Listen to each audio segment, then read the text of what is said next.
Okay, guys, so for the last couple of weeks, we've been reviewing for your AP exam, but today we're going to kind of go back to what we were doing, what we were covering before we took that break to review, and that was kind of the wind down, the end of the Cold War. And I kind of left you on a cliffhanger because we've been talking about how the Cold War was kind of intensifying and then de-escalating, and it was kind of going up and down, up and down.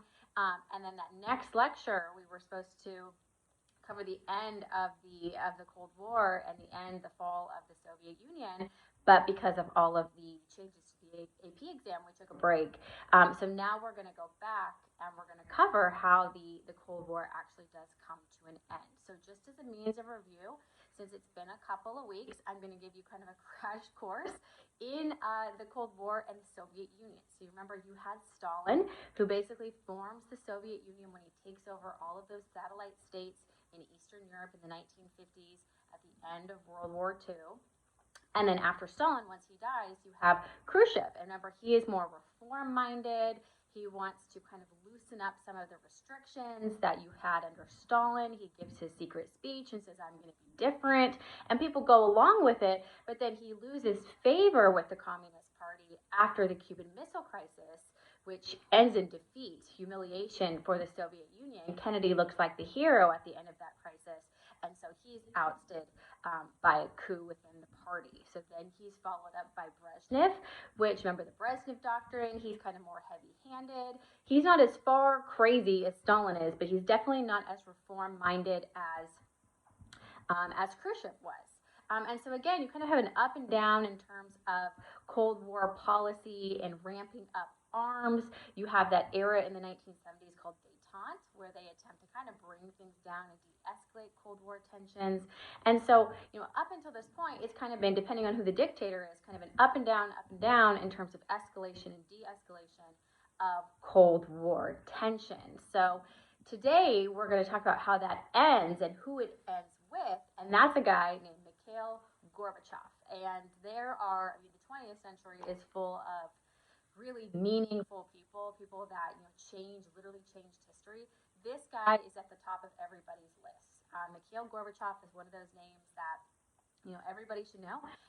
If you're talking about European history or just 20th century history, he comes to power in the Soviet Union in 1985. He becomes the new premier after Brezhnev, and much like Khrushchev, he is very reform-minded, right? He knows that the Soviet Union is not going to be able to compete long-term with capitalism and the United States. And so he's going to try to keep up with capitalism and preserve the Soviet Union by bringing in reforms. He wants to improve the lives of the citizens, in their daily life. He thinks if they can be happy in the Soviet Union, then they'll stay, and we eventually won't have as much opposition or protest, and again, we'll be able to compete with capitalism and the United States. So he attacks corruption.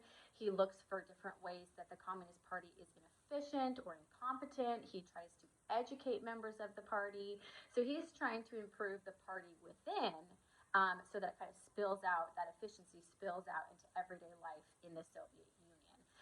But by far, the two most important reforms that he enacts are called perestroika and glasnost. Okay, these are two different reforms, but they kind of play off of each other.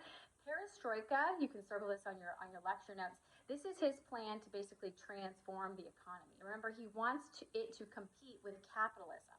So he's going to introduce just a couple of capitalist elements into the communist economy. So he eases up government pricing. He allows for a little bit more private cooperatives or private business. He kind of eases up statewide restrictions on business and allows people to make more of a profit rather than pocketing all of the profit that people are making in these different occupations. And so he's bringing in a little bit more capitalism into an economy that largely was void of capitalist features before. Okay, that's perestroika. Glasnost has to do with the culture. Okay, so he's not only going to open up elements of the economy, but he's going to open up elements of culture as well. So in terms of the government and media, he's loosening up censorship laws. He's promoting kind of a cultural revolution. Be proud of being communist. Write about being a communist. Sing songs about being a communist. Do art about being a communist. And he's going to try to also allow some more democratic elections to take place as well. So the whole point of glasnost, which again just means openness, it's translated as openness, he wants to open up the media, he wants to open up the government and give people more of freedom of expression. Okay. Now this sounds great, especially as Americans. We're like, good for you, Gorbachev. But this has devastating consequences for the Soviet Union in its entirety. Because when people get, and we've seen this a million times throughout European history, when people get a little bit of freedom, what do they want? They want more. And so as these policies and reforms start to come down and Soviet citizens, they start experiencing more freedom in terms of the government, in terms of culture. They see how far they can push Gorbachev. And so people start to demand more, and this kind of comes to a climax in the year 1989. In 1989, you have revolutions starting in all parts of the Soviet Union. There are huge revolutions in Poland, in Czechoslovakia, again in Hungary. We've seen that earlier in the 1950s. Some of these places that had early revolutions, they come back and try again, are ultimately successful in 1989. But by far, the biggest revolution that takes place in this year is in Germany. Because remember, we still have the Berlin Wall separating the East from the West. And so President Reagan, who is president of the United States during this time in the 1980s, he delivers this speech at the Berlin Wall on the west side of the wall, basically asking Gorbachev, demanding that he tear down this wall. Really infamous speech. You may have heard of the line before, Mr. Gorbachev, tear down this wall. And so you start to see more and more people gain support for this idea of tearing down the Berlin Wall. So much so by that November 10th, 1989, the East German government starts to actually open up big portions of the Berlin Wall. You can watch it on TV or on YouTube. They have these bulldozers that come through and just knock down portions of the wall. But you can imagine once you start to knock down certain portions of it, it's not going to be long until the whole thing is just basically done. And so you have just people pouring over the wall in November and December of 1989, and reformers are starting to come together to see if there's a way that they can not only bring down the wall for good, but bring together, reunify the eastern and western parts of Germany. And so over the course of that next year, you have, again, more and more reformers who are coming together and making plans to bring together East and West Germany. They come up with a 10-step process towards reunification. There's this alliance forming on the east and the west sides of Germany, so much so that by July of 1990, Gorbachev and the Chancellor of West Germany, Chancellor Kohl, they signed an agreement to officially unify Germany. October 1990 is when German unification is complete, and both sides of Germany are reunited under the West German laws and government. So Germany in October of 1990 officially becomes a democracy, and the Communist Party is dissolved there. They basically have to go home. At that point, once Germany is reunified, the Cold War comes to a very quick end. Remember, Germany was kind of always that like microcosm, that experiment of the Cold War, like which side is going to win. We're going to look to Germany to tell us. Once German unification takes place, everything else just kind of falls apart. Gorbachev does try to ask for a new constitution, kind of like reassert himself and control over the Communist Party in Russia. But by then, the revolutions of 1989 have spread from those satellite states to Russia themselves, to the point where in May of 1990, you have a reformer that comes to power in parliament. His name is Boris Yeltsin. And he is trying to reassert Russia as a dominant power. Not the Soviet Union, but Russia, the ones who started it all. And Yeltsin, he wants Russia to exit the Soviet Union. Now you can imagine, if Russia exits, what's left? I mean, the satellite states, they don't want to be involved anyways. And so as more and more people support this idea, it becomes apparent that if Russia leaves, the whole thing is going to fall apart. And so people start supporting Yeltsin, not only in Russia itself, but in other parts of Europe too.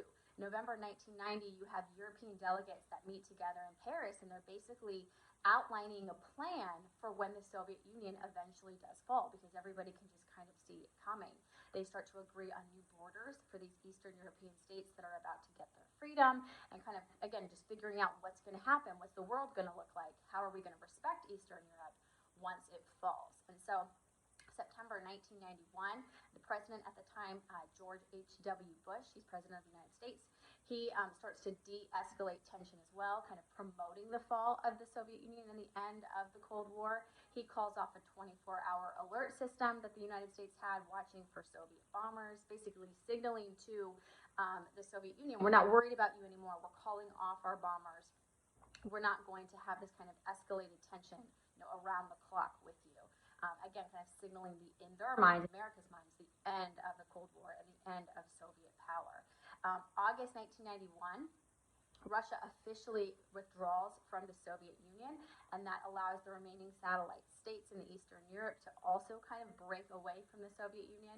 And then in 1992, you have George H.W. Bush, again, President of the United States, and Yeltsin. They come together and they sign an agreement pledging their cooperation and friendship. And that is not only symbolic of the end of Soviet power, because Yeltsin isn't a Soviet, he's a Russian, but also the end of the Cold War, because it was those two powers, Russia and the United States, having all of that tension with each other to begin with back in 1947 that started it, them signing a new agreement, a new contract, this time pledging their cooperation and friendship. This is what's going to symbolically show the end of the Cold War. So that's it. That is the Cold War, and the end of the Cold War in a nutshell. So I hope that you guys enjoyed your last lecture of the year. That's it. The rest of the week, you guys are going to be working on your DBQ in preparation for your AP exam in a couple of weeks. So make sure you check out the lesson plans to get more information on that. And if you have questions, reach out to me. Okay?